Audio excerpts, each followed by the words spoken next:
Hello and welcome. This is Michelle with PaperStampInk. Thanks for stopping by my channel today, where I am on day 5 of my 30-day challenge, where I have challenged myself to create a new video every day in the month of June to share inspirational projects with you guys.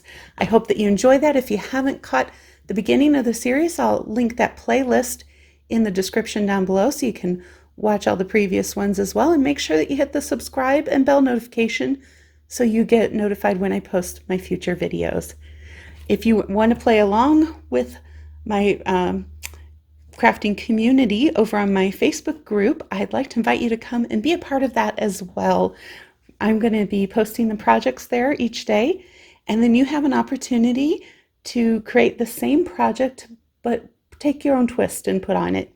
So it doesn't have to be the exact same item. Just use my inspiration as a jumping off point, and then I'll be picking winners each day from those cards that are posted. So we'll have 30 prizes for 30 days. The first drawing is going to be this weekend, so I hope that you still have time to get over there and put in your entry and catch up on all those projects. Let's go ahead and get started on our card. So I'm doing this as a standard card base, and I do have my inside matting layer at 4 by 5 1/4, and this is a 8.5 by 4 1/4 scored, or let's see, it's 11 by 4 1/4, sorry, scored at 5.5. And we want to have that matting layer on the inside because it's really hard to write on that Night of Navy cardstock. And I'm going to have all of the measurements over on my blog as well, or on my Facebook page. And so this one, let's see, I just want to make sure I'm right. Yep, this is 3 by 3.5 with a matting layer that is 1/4 inch larger. So 3 1/4 by 3 3/4. And then we have these designer series paper pieces, and they are both 5.5 inches or 4 1/4 inches tall. And this one is 3.5, and this one is 2 inches wide. So that's the papers we're going to be dealing with. And I also have a scrap piece of Whisper White for our stamping. So let's go ahead and get the stamping done. One little stamping to do on this card. So pretty quick and easy. I did want to share with you the stamp set that I'm using is Well Said, and this is a great one if you're looking for a good sentiment stamp set. It's got 2 incomplete cases because there's so many sentiments in there. There's 51 different stamps in this set, and there's also some dies that coordinate with it that have some of the words as well. And so check that one out if you're looking for a sentiment stamp set. So I've gone ahead and mounted the Happy Father's Day on there, and I'm going to go ahead and stamp that out. I'm going to use the 2-inch punch, circle punch. I love to use the circle punches, as you've probably seen.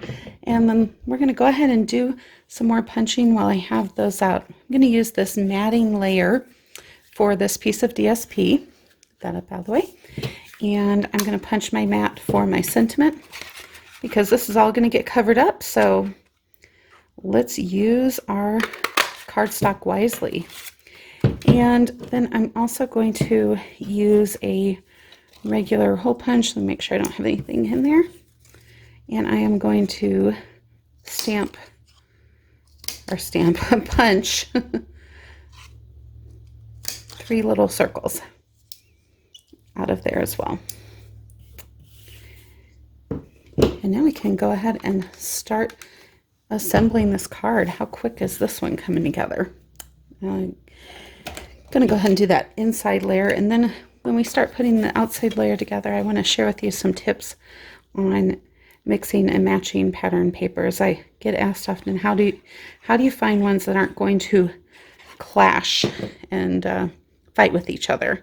And one thing, of course, is with Stampin' Up, when you get the designer series paper, it's already got all these papers in the same suite that are going to mesh well together. So that's definitely very helpful if you start with that. But then I also have some things that I look for when I'm selecting from those patterns as well. So I'm looking for different sizes of patterns and a variation of colors. So let's go ahead and pull this one back in. That's my sample card, so I can show you what I'm talking about. As far as color variation, I like to have one that is pretty much a tone-on-tone kind of color, so not a lot of variation in there, some different greens, so it's more subtle, closer to a solid background, but still with a lot of interest. Then I have one that's just got a couple of colors in there, so not a lot of variation in that. And then I have my one that has all of the various colors. So when I pick, usually I'll pick my one with the variety of colors first, and then I'll make sure that my others have some of the colors that are in this large piece. So I make sure that I'm pulling from there. The other thing that I do is I look at size of patterns. So I'm trying to not have all patterns that are the same size. So not all small, not all large. And you'll notice here's what I would call a large pattern, a medium pattern, and a smaller pattern. So I find that helpful. And then some other tips, just things like putting matting layers to help offset those papers from each other. It gives them some distinction. It can be as small as a 1/16 inch border, and it will make a big difference. You'd be surprised. And my go-to, if I can't find coordinating colors, black always works. So it's a good color to have in your arsenal there, ready to go if you're just not sure which color to use. So let's go ahead and I'm going to put these two base layers down first, and I'm using my liquid glue so I can shimmy that and make sure that it's right up to the edge there. And then we're going to bring this other piece in.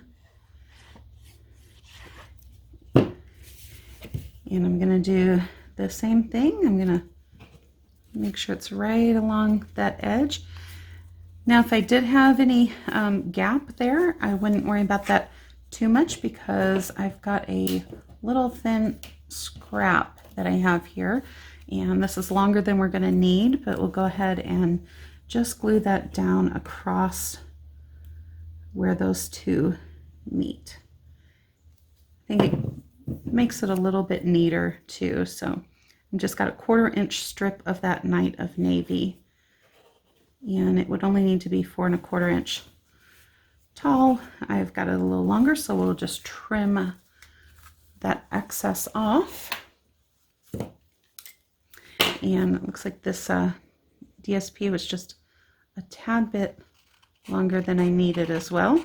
So we'll turn this over and just give it a little trim. I always prefer to cut slightly larger when I'm doing these so I have a little bit more room. Of course, on this design here, if I was a little short, this little strip would cover up that gap too. There we go. And then we're going to glue this panel on, and we're hiding all of those little cutouts that we did.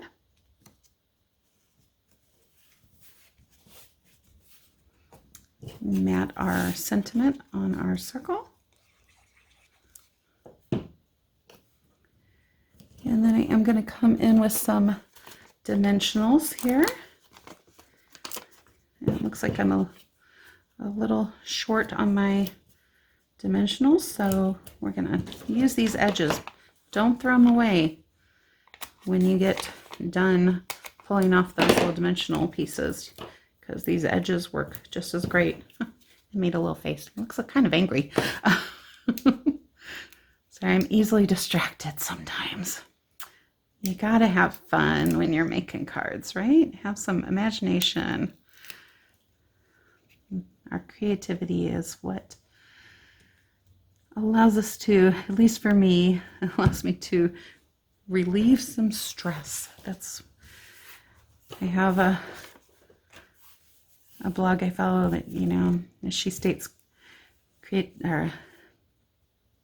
therapy is, or creative play is cheaper than therapy. I think that's the phrase she uses. I like that. I'm just going to put some little dots here. And so instead of embellishments, because a lot of my embellishments are sparkly or glittery, or you know, don't read so masculine to me, and I don't have any that I really liked for this card in Night of Navy or the green. So I'm just going to use those hole punch circles as my embellishment to add a little bit more interest to this upper corner of this larger panel. So I hope that you found this helpful. I hope you got some tips on using pattern paper and doing some different things by using cardstock for embellishments. Make sure you head on over to my Facebook group and participate in that, and don't forget to subscribe, hit the notification bell, and give me a thumbs up if you enjoyed this video.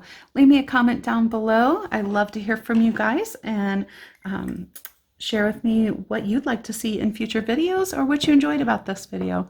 Until we talk again, make sure you grab your paper, stamp, and ink and make something creative.